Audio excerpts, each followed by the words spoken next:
제가 몇 달 전에 또 보았고 또 어젯밤에 정경주 집사님이 저한테 카톡으로 보내준 영상 얘기를 먼저 하겠습니다.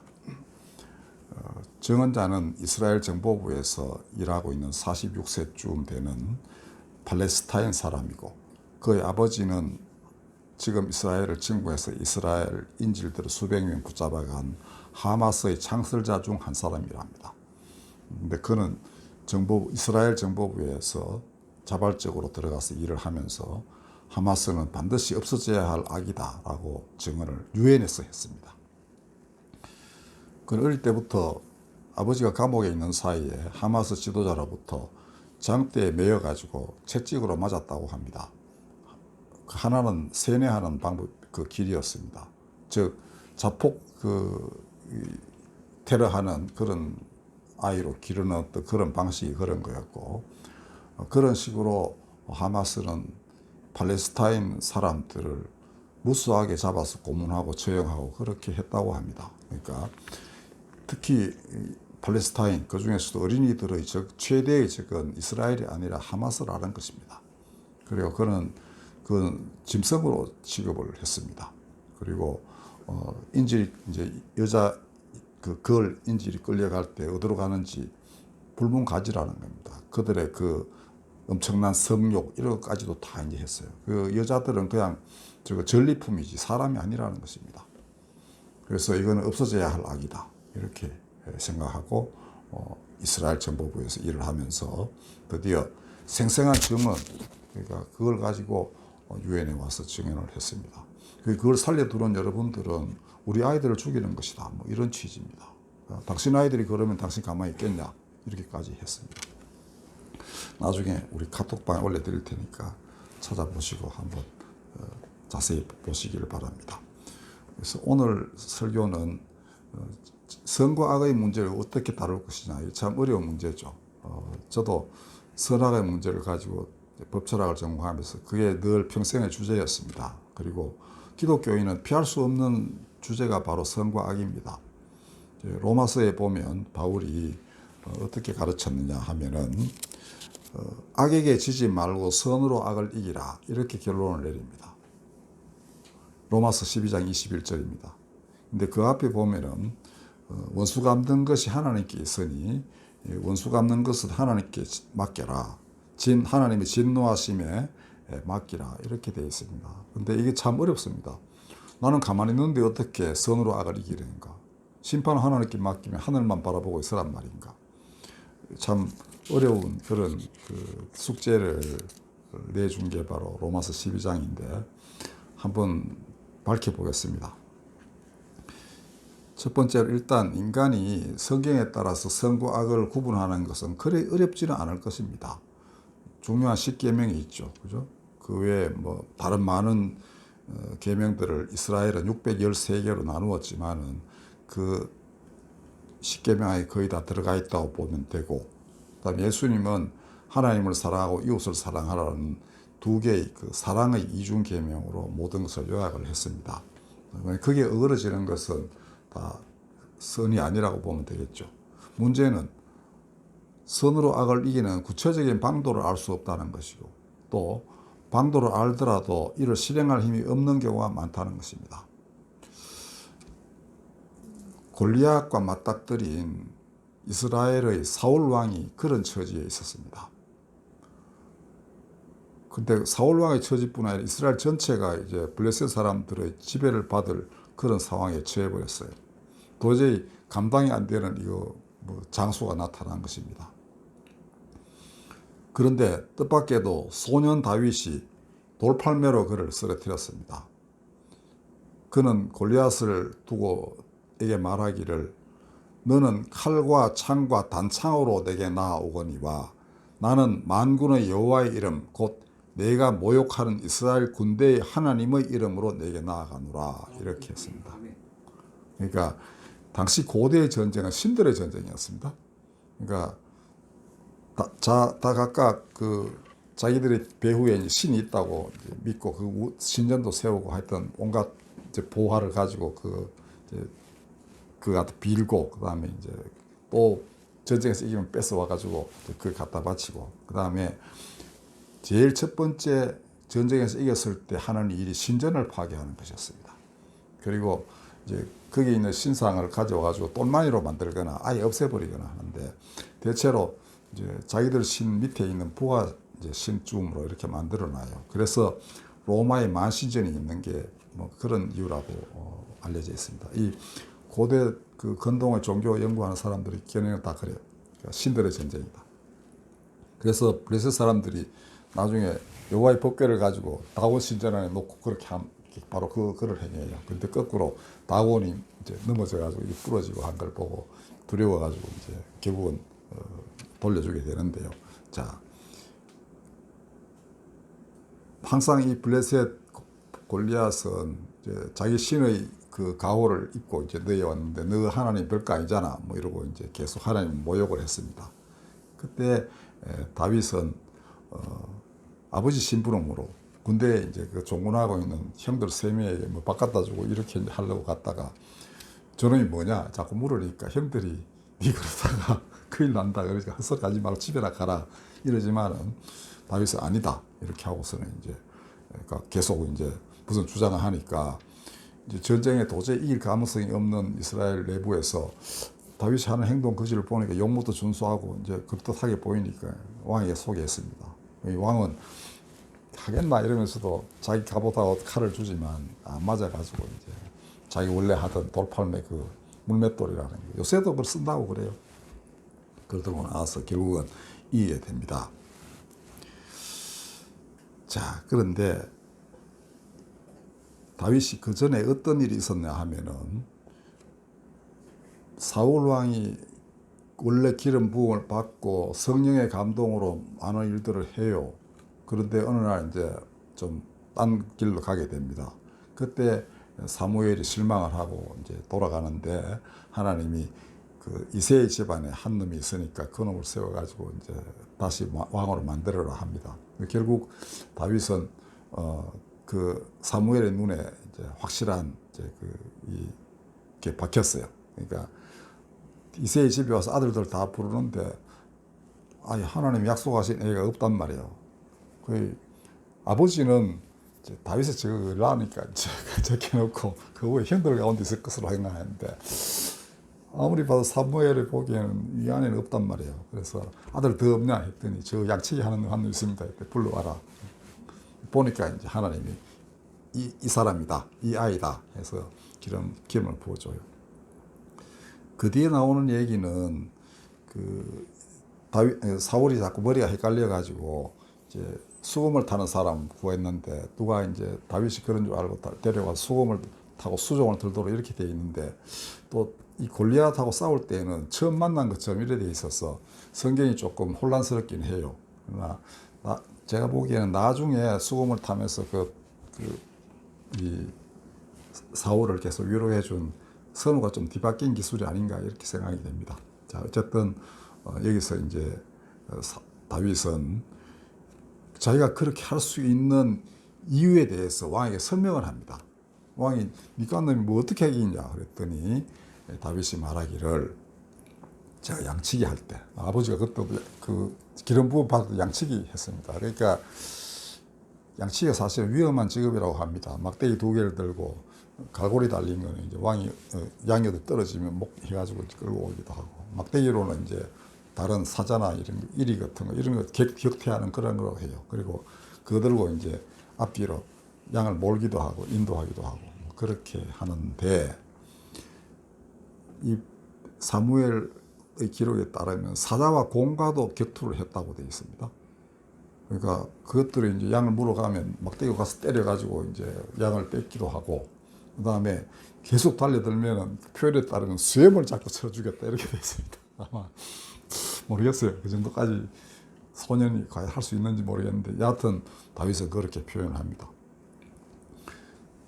바로 내가 그렇게 했는데 이놈도 그 짐승들과 같이 되리이다 이렇게 자신감 가졌습니다.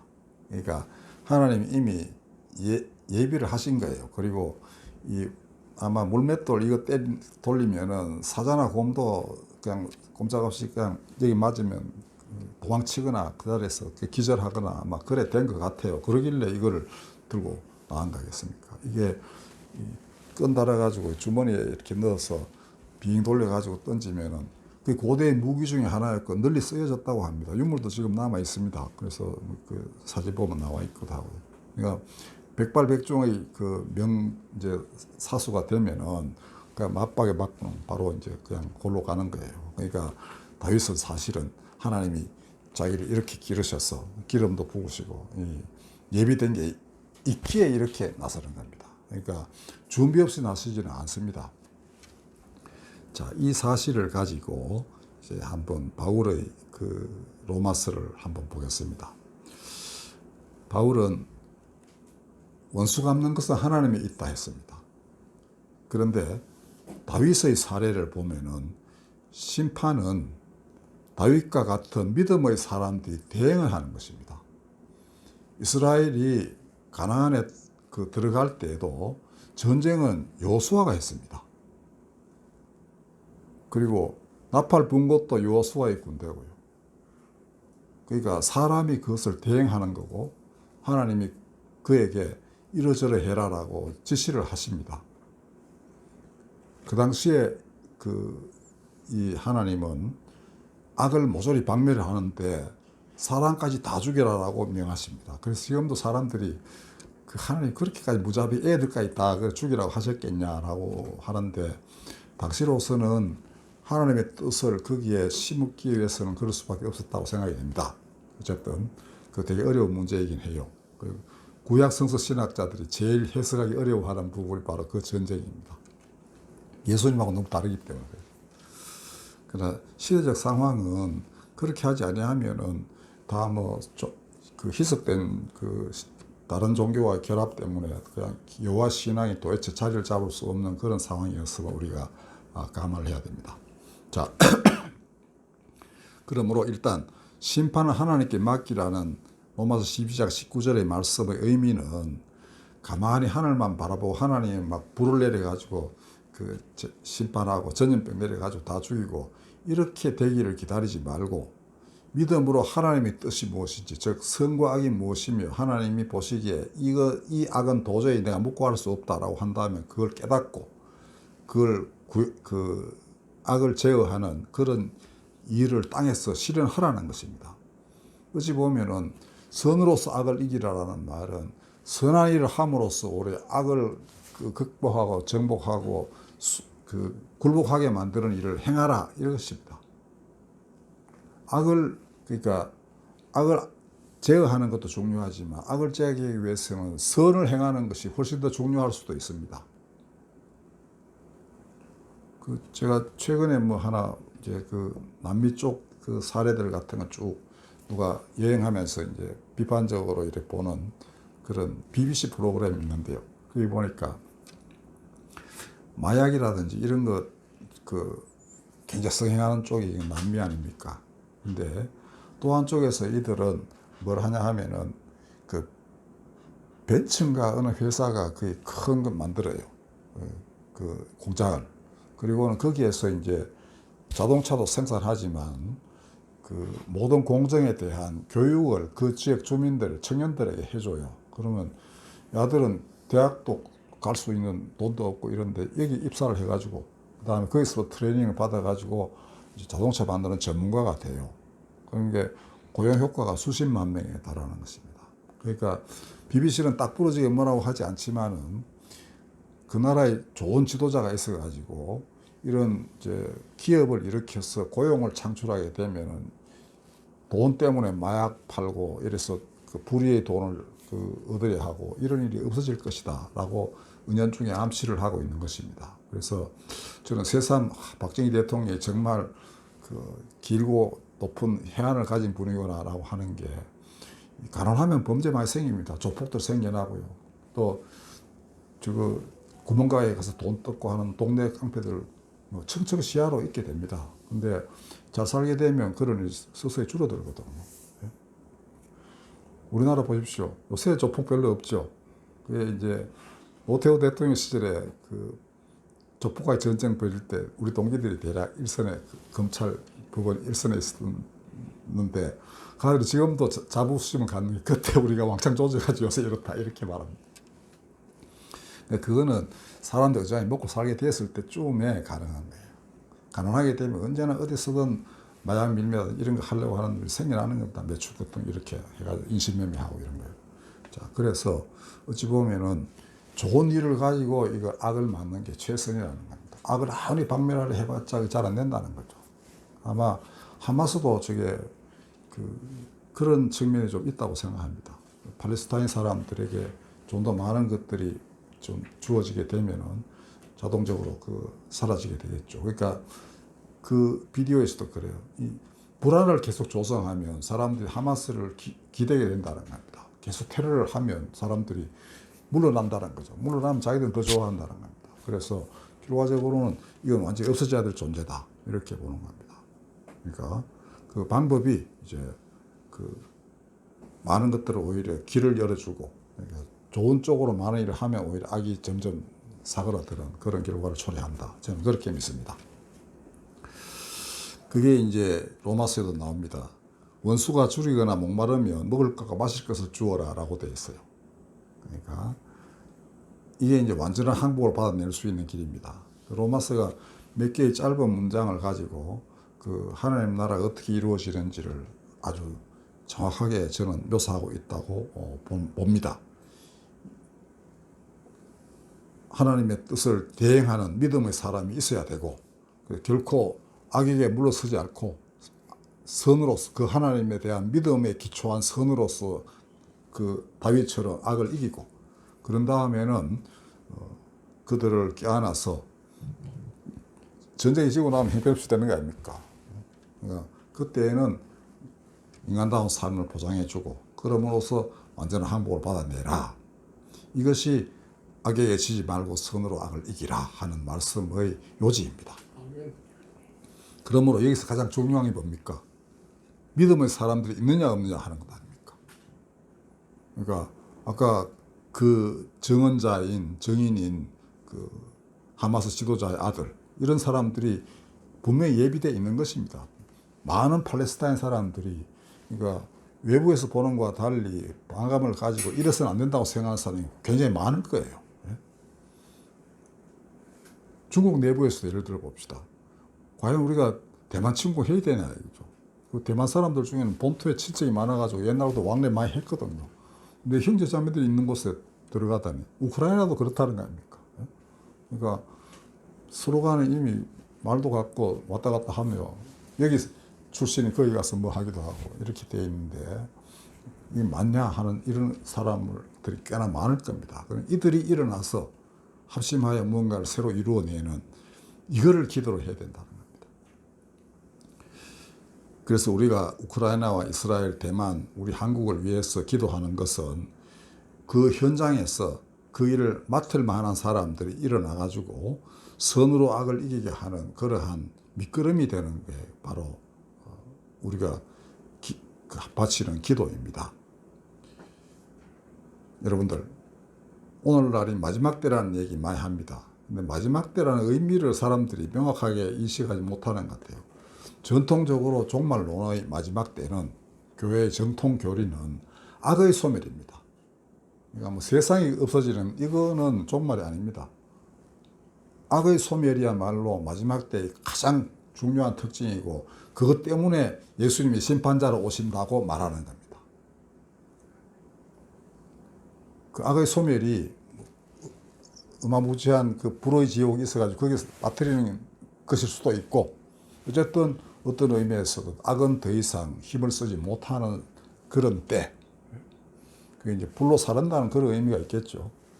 자, 그렇다면은 지금까지 성경의 증언으로 따르면 그 일을 행하는 사람들이 있어야 될 거 아닙니까? 그리고 예수님께서 이미 약속하셨습니다. 그게 오늘 본문입니다. 다시 한번 본문을 읽어드리면, 그 이전에 하늘로부터 내려오시는 인자의 표현이 있습니다. 근데 이거는 상징이라고 저는 생각해요. 어쨌든 그런 능력과 영광으로 오신다는 겁니다. 그리고는 천사들을 보내서 그들이 그의 택하신 자들을 하늘 이 끝에서 저 끝까지 사방에서 모을 것이다. 예수님이 천사를 보내가지고 모든 이 세상 사람 사는 모든 곳에서 택하신 자들을 끌어낼 것이다 라고 하는데, 사람들은 이 사람들만 모아가지고 하늘로 올라간다고 자꾸 생각을 해요. 그런데 그럼 세상의 악은 어떻게 됩니까? 그냥 남아있는 거 아닙니까? 이거는 종말이 아닌 것입니다. 이들과 함께 예수께서 이 땅에 하나님의 나라를 이룩하시는 겁니다. 주의 기도가 바로 그것 아닙니까? 뜻이 하늘에서와 같이 땅에서도 이루어지이다. 이게 그가 가르치신 것이었습니다. 그건 일관됩니다. 지금이나 그때나 앞으로도 영원히 그렇습니다. 그의 말씀이 세상을 다스리고 사람들 가운데 말씀이 새겨져 가지고 다시는 누구에게 하나님을 알아라고 말 안 해도 되는 세상. 예레미야가 이미 말한, 예수님 오시기 전에 예레미야도 그렇게 말했습니다. 그런 세상을 그가 꿈꾸었고 그걸 위해서 부르심을 입은 사람들이 이 세상 천지 사방에 있고 또 그들을 부르실 것이다 라는 겁니다. 저도 그렇게 기도합니다. 하나님, 아들이 말씀하신 이 택하신 자들을 직접 부르십시오. 네, 기도해요. 예수님께 기도할 때는 직접 좀 불러주십시오 이렇게 합니다. 여러분도 그렇게 하십시오. 어찌 보면 그러다 보면은 그 약속이 이루어지는 그걸 갖다 몸으로 경험하게 되리라고 저는 생각해요. 그건 왜냐하면 자기 자신에게 이미 그 일부가 조금씩 이루어진다는 것을 깨닫기 때문입니다. 다윗이 분명히 그랬습니다. 그냥 자기는 아버지 심부름으로 형한테 밥 주러 왔다가 뭐 다른 이제 소모품 같은 거 보니 상황이 이렇단 말이죠. 근데 아무도 감당을 못해. 근데 자기 과거를 가만히 보니까 나를 이때 쓰시려고 그러셨나라는 생각이 든단 말이죠. 저놈이 사자보다 힘이 세겠나? 사실 이런 말이나 있지 않았겠어요? 자기는 이걸로 사자도 격퇴하고 곰도 격퇴하고 했는데, 인간이 아무리 힘이 세도 사자보다는 좀 못하지 않겠어요? 그러니까 내가 이겼다. 내한테 이런 능력을 길러주셨다. 그리고 내가 마침 와서 보니까 이런 상황이 벌어졌고 내 밖에 없겠구나. 그럼 자기가 하는 겁니다. 이게 저는 부르심이라고 생각해요. 다윗에게 무슨 특별한 부르심이 따로 말씀이 와서 네가 해라 이러셨겠어요?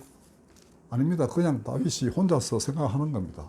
자기 과거 하나님이 자신을 이끌어 오신 게 오늘 여기 이 자리에서 이걸 하러 하시는 거구나. 그러니까 감히 말하는 거죠. 나는 내가 모욕하는 이스라엘 군대의 하나님의 이름으로, 만군의 여호와의 이름으로 나왔다 이렇게 딱 말합니다. 그의 말을 조금 더 보면 이런 말도 있어요. 전쟁은 여호와께 속한 것인즉 그가 너희를 우리 손에 넘기시리라. 이게 그 골리앗에 대해서 한 말입니다. 전쟁은 여호와께 속한 것이다.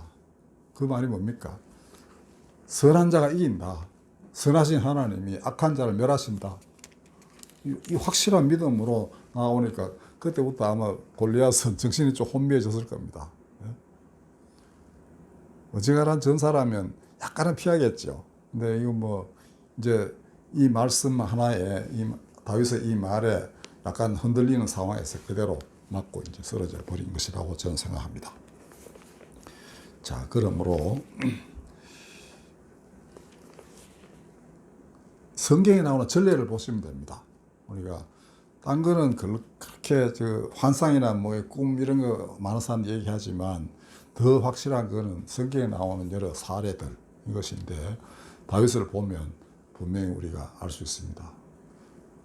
이스라엘을 구원하는 것은 하나님이신데 전쟁은 하나님께 속한 것이지만 하는 사람은 사람이더라 이거죠.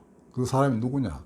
하나님을 믿는 사람이고 하나님이 그러하게 다 선으로서 악을 이기실 것이라고 믿는 사람입니다. 그리고 자기 경험상 자기 삶 하나하나에서 그런 걸 조금씩 경험한 사람이 그 일을 합니다. 그리고 아마 분명히 우리 모두가 그런 기도를 하게 되면 자기 자신이 또한 어떤 상황에서 분명히 이 종말론적인 하나님 나라를 위한 어떤 일을 하시게 돼요. 그게 부르심입니다. 다윗은 이때 분명히 하나님 나를 부르셔서 이 자리에 오게 하셨구나 느꼈을 거예요.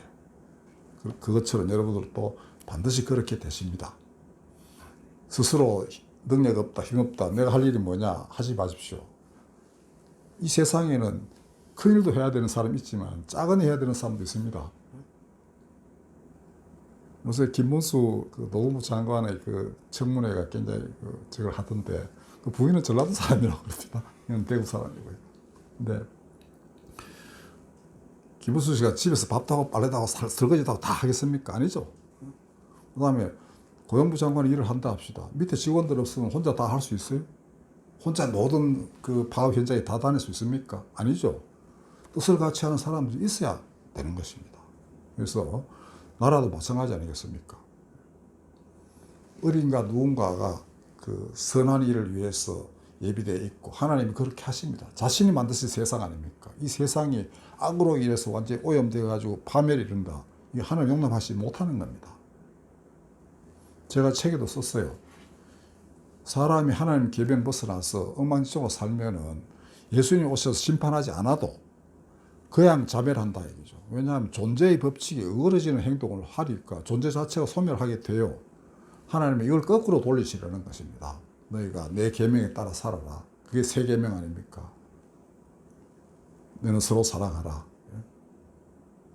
아마 심판의 기준이 있다면 그거 하나 할 겁니다. 이대로 살았냐 안 했냐 이거죠. 뭐 사는 게 24시간 어떻게 그렇게 살겠습니까만은 그런 마음으로 하나님을 대하고 사람을 대했느냐 이겁니다. 그 속을 보신다 그러지 않았습니까?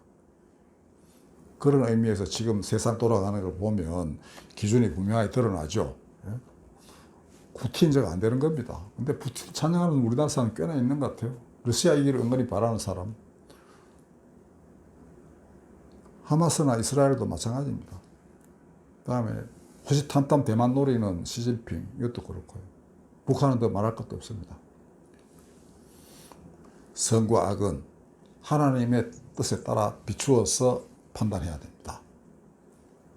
그리고 하나님은 그렇게 믿음으로 하나님을 찾는 사람에게 반드시 어떤 능력을 주시게 되어 있습니다.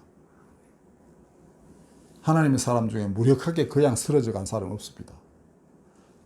순교당할 수도 있죠. 그러나 순교를 통하여 그는 믿음이 어떤 것인지를 세상에 증거를 하는 것입니다.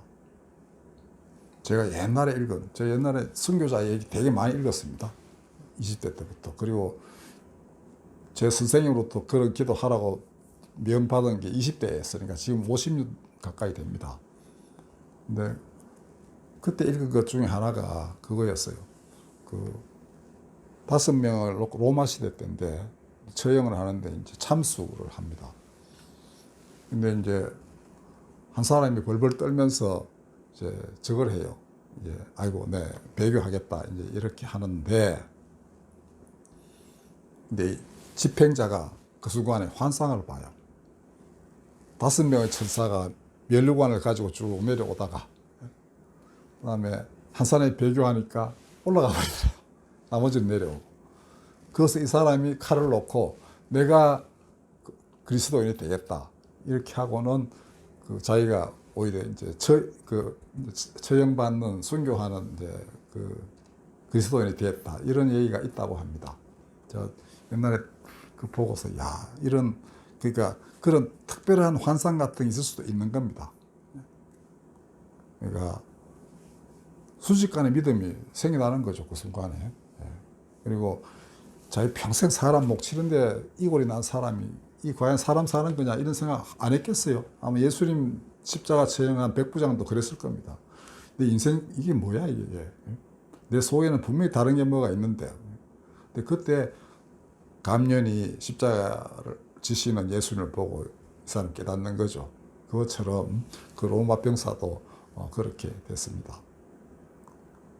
그리고 그 순교자 얘기 중에 기이한 게 많아요. 언제 죽을지 모르잖아요. 근데 이제 그건 우리나라 얘기였어요.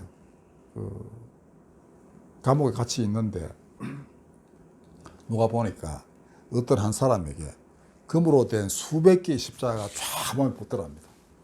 근데 그날에 이제 나가서 처형도 하고 이런 건데, 그러니까